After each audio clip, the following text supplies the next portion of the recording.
I'm really excited about the mulch, but it's not really like mulch like you would get at the store. It's way bigger. Also, I'd show it to you, but it's currently hailing outside while all the people are working out there, so kudos to them. The guys are done, so let's go check out the wood chips. A tree trimming service drove around our neighborhood after a storm, and these are the remnants. I approached the workers and told them I'd be happy to take all the mulch if they needed a place to dump. It smells really good, but it's bigger than I expected, and that's okay. I think the first thing I'm going to do to deal with this pile is remove the sticks, because I can't shovel with them anyway. Put them in my pile. I just have so many plants growing under there. Maybe I'll just mulch that wooded area. Yeah. I'm in our shed. I definitely need a pitchfork. Some kind of animal down there. Probably just a squirrel. This is totally irrational, but I'm always a little scared in our backyard. It's all over our flower bed.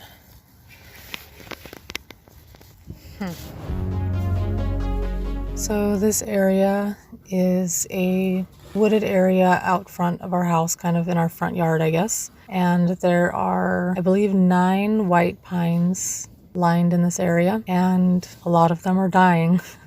And below the pines, there's just like wildflowers or weeds, if you'd like to call them that. So this mulching this area will be helpful, since we do kind of want to manicure it a tiny bit. But it's kind of a catch-22, because we love the wildlife, and so I don't want to chase any of the bunnies away, really. Although they do eat my plants, they're really sweet, and I love seeing them bounce around happily, and I like them here. So I don't think this will completely get rid of the bunnies.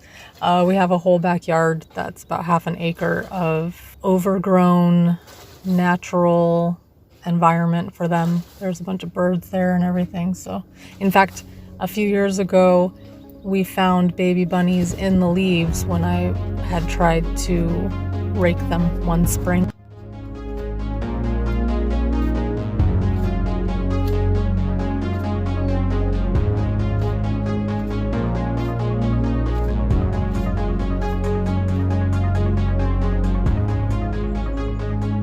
These are all sticks that get stuck in the pitchfork.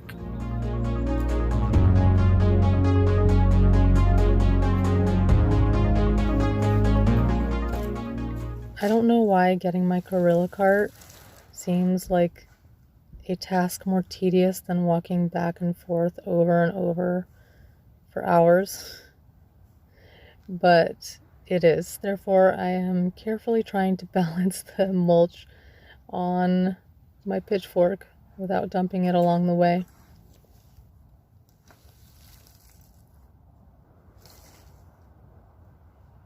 That area kind of between the 2 boxwood bushes in the middle of the screen is part of the path that we use for motorized vehicles, like the go-kart that we used to have, the snowmobiles, and what else do we have? We had a motorbike, a 4-wheeler.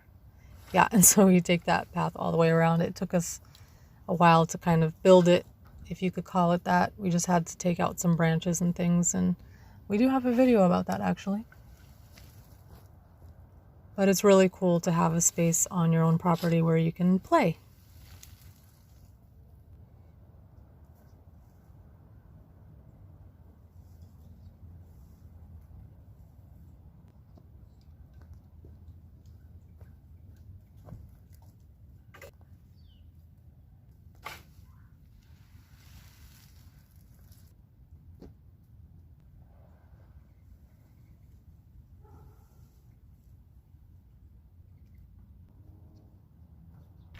I'm smiling because I was trying to hit the pile, not the tree. Perfect example as to why these sticks get in the way. They just pull off the mulch. You can't like really stick the pitchfork in there very well in the first place, and then if you do, the sticks just stay in the pile. The sticks get stuck. Anyway, so if you buy mulch in bags, or if you get them delivered from some surface. We have a place nearby called Stone Depot that delivers, and their mulch is just straight up mulch. There aren't sticks and branches in it. This is just more natural.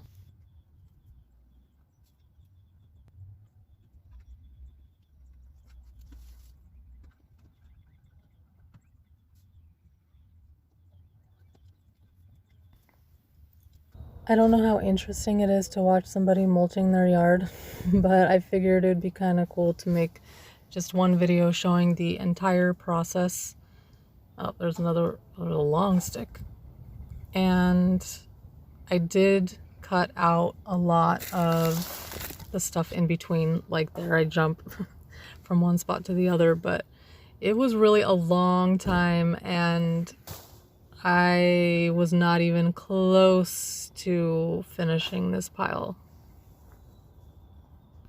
In fact, there will be videos coming out where we do this mulching for the entire summer, basically.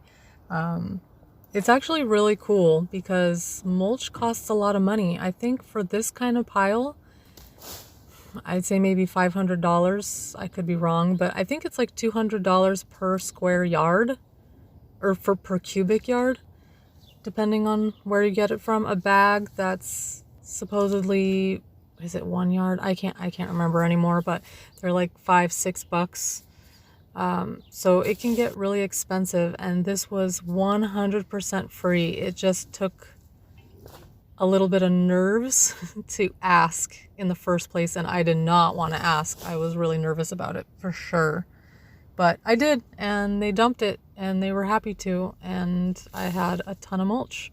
So it was a win-win for all of us because they didn't have to go dump it and then come back, and I got to mulch my whole yard.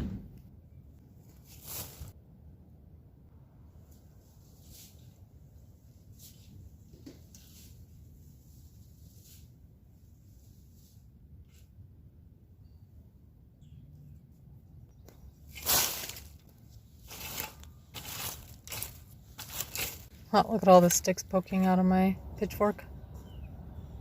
Technically, you should mulch 3, I've heard even 6 inches. I'm sure it depends, but 3 inches is a good minimum because that's a good amount of mulch that will block the sun from hitting the soil, which will then make plants grow when it rains.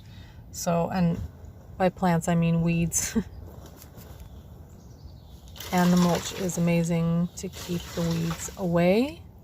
You won't eliminate them because the mulch does break down, but it will definitely help at least through half the season. It just depends on how much mulch you end up putting down. Well,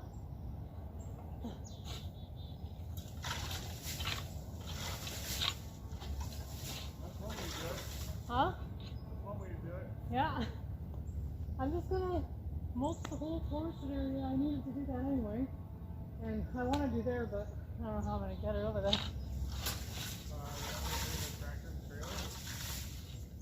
Maybe another day. I don't know how long I'm going to be able to handle this. Well, it's steaming. Yeah, it's mold. So once I ascended to the peak of Mount Mulchuvius, I noticed that there was like dust coming from the top, or like smoke, but it turned out to be a huge chunk of, I'm not breathing, mold. It was super gross, and I didn't want to breathe it, so I kept pausing and letting it just go away. It's just in this spot right here. I had no clue what I thought. Maybe it was like a dead animal or something that maybe was on the bottom of the container that they put all the, trees, scrap the trees into. But I really have no clue to this day what it was.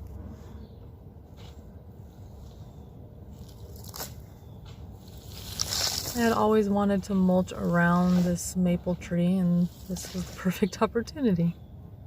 Hey, I'm conquering the hill. You know what? Rick's like, excuse me, one all that, I'll take some of it. Oh yeah, you guys can take some. Definitely. Please. It's a lot. Yeah, it really kind of is.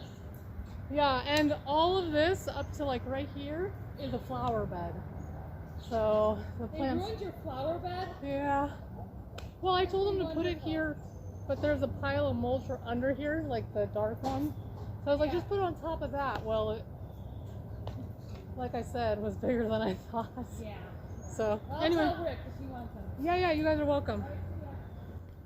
I don't know how obvious it is in this video, but I think this mulch pile really was a spectacle to behold. It was so huge.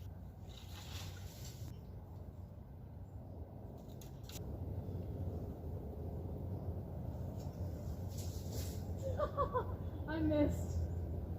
That was my attempt at trying to throw the mulch all the way across the driveway into the flower beds.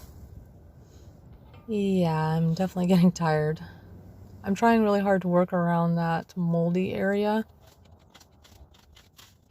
It's really, really gross and probably unhealthy. Like, what if it's black mold? That's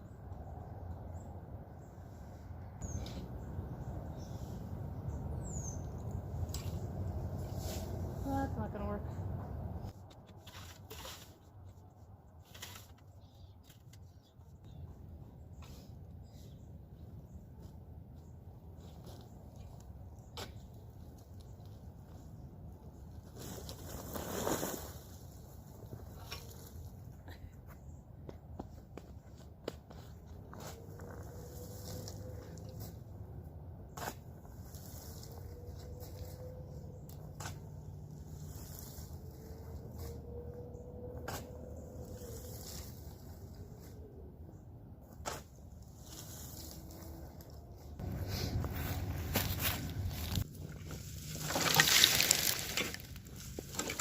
Putting the mulch behind you is definitely a good method when you have a large space to cover.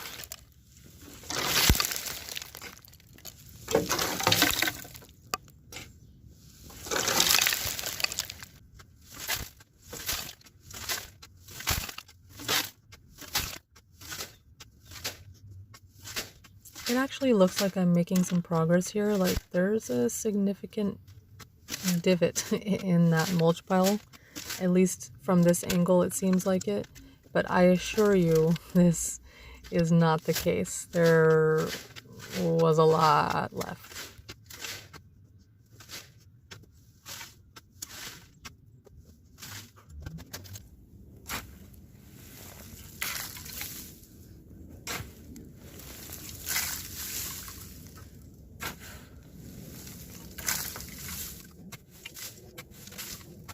You'd be surprised at how many times in a row I could aim for the flower bed and still hit a tree.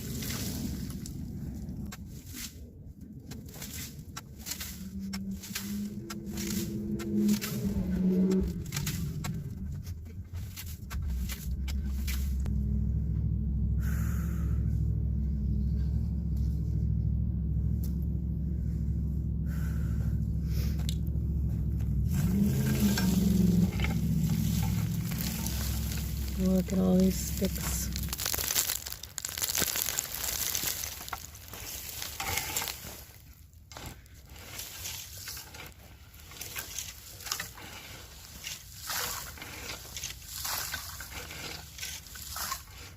I mentioned earlier in this video when I was talking to my neighbor that there was a pile of mulch that I had from the previous year that's underneath this pile, and this whole time that I've been digging, I've yet to reach that pile that's underneath.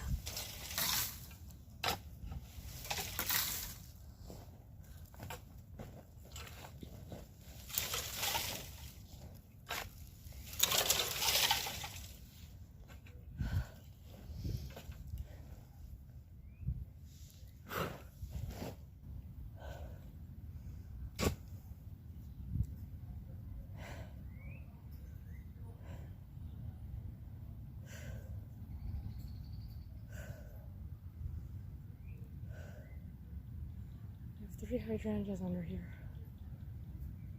and a bunch of ferns, and hostas that Valen planted. I got the 3 hydrangeas from my neighbor.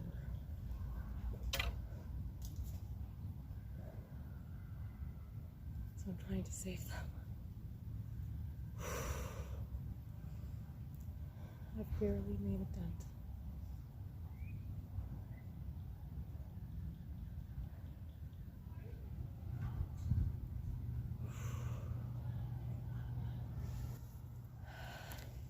This right here is the biggest problem.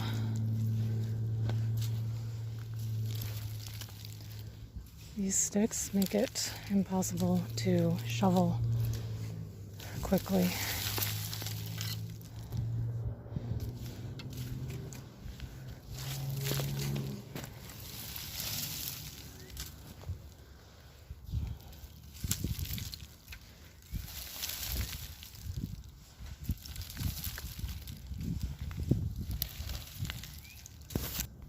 Okay, so now I'm going to try to deal with the other side of the pile. This is the flower bed that's to the right of our driveway.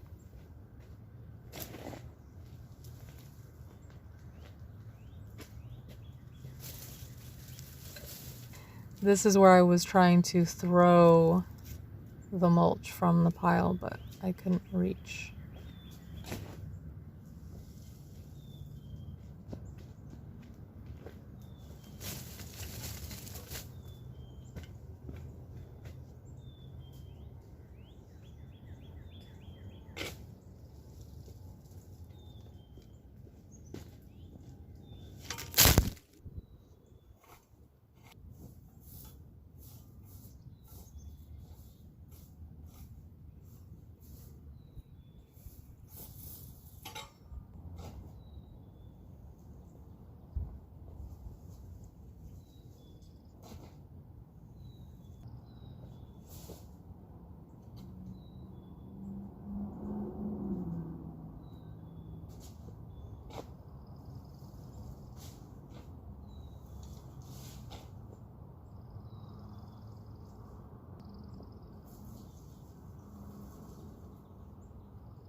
There's an ambulance, sorry, but the hydrangeas I'm trying to dig up are, there's 3 of them somewhere in here, and then the ferns are here.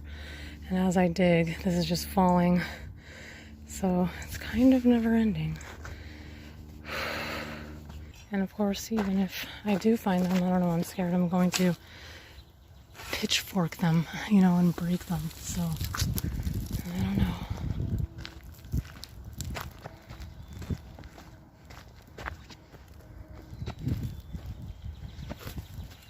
I already found there's a black delphinium, not delphinium, but columbine right here, and keeps getting covered up.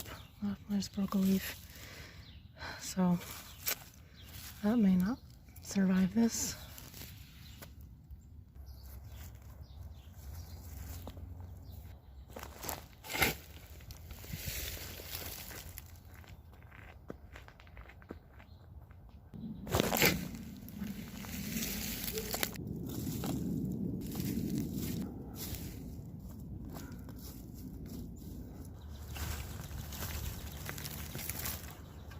Well, I broke through to the other pile of mulch.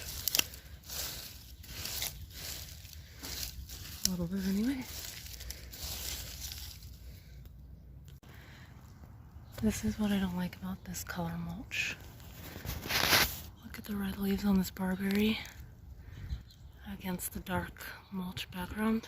See, it pops. Why can't I Well, the red pops there. Whoa, I guess it does kind of pop against that light background.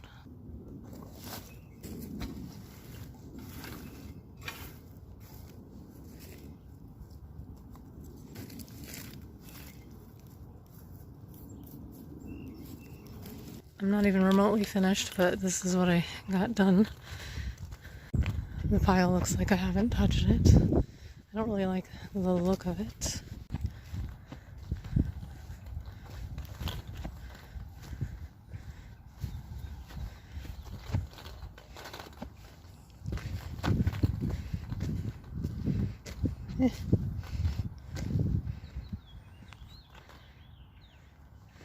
Definitely still more work to do.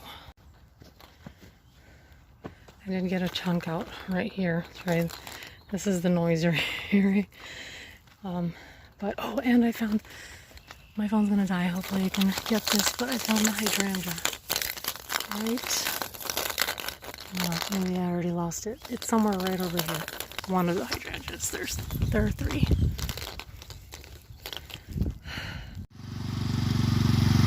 He's gonna back up some mulch over there, and I'm going to mulch that whole area where the woods used to be and the arbs.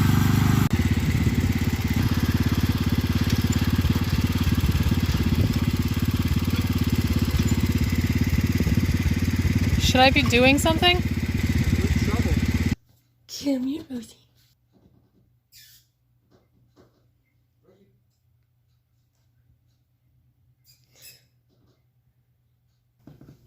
You are a silly, silly kitty. What is this position? This is amazing. I can't tell. Look at this tail and the feet.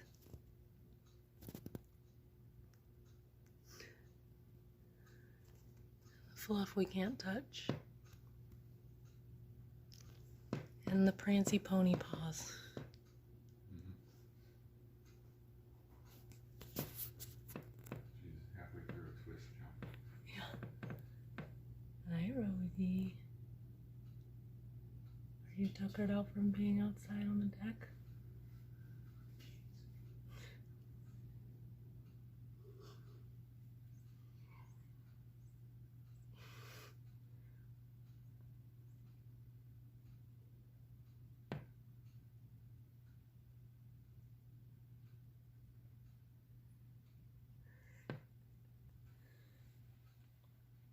That is a happy, cozy kitty.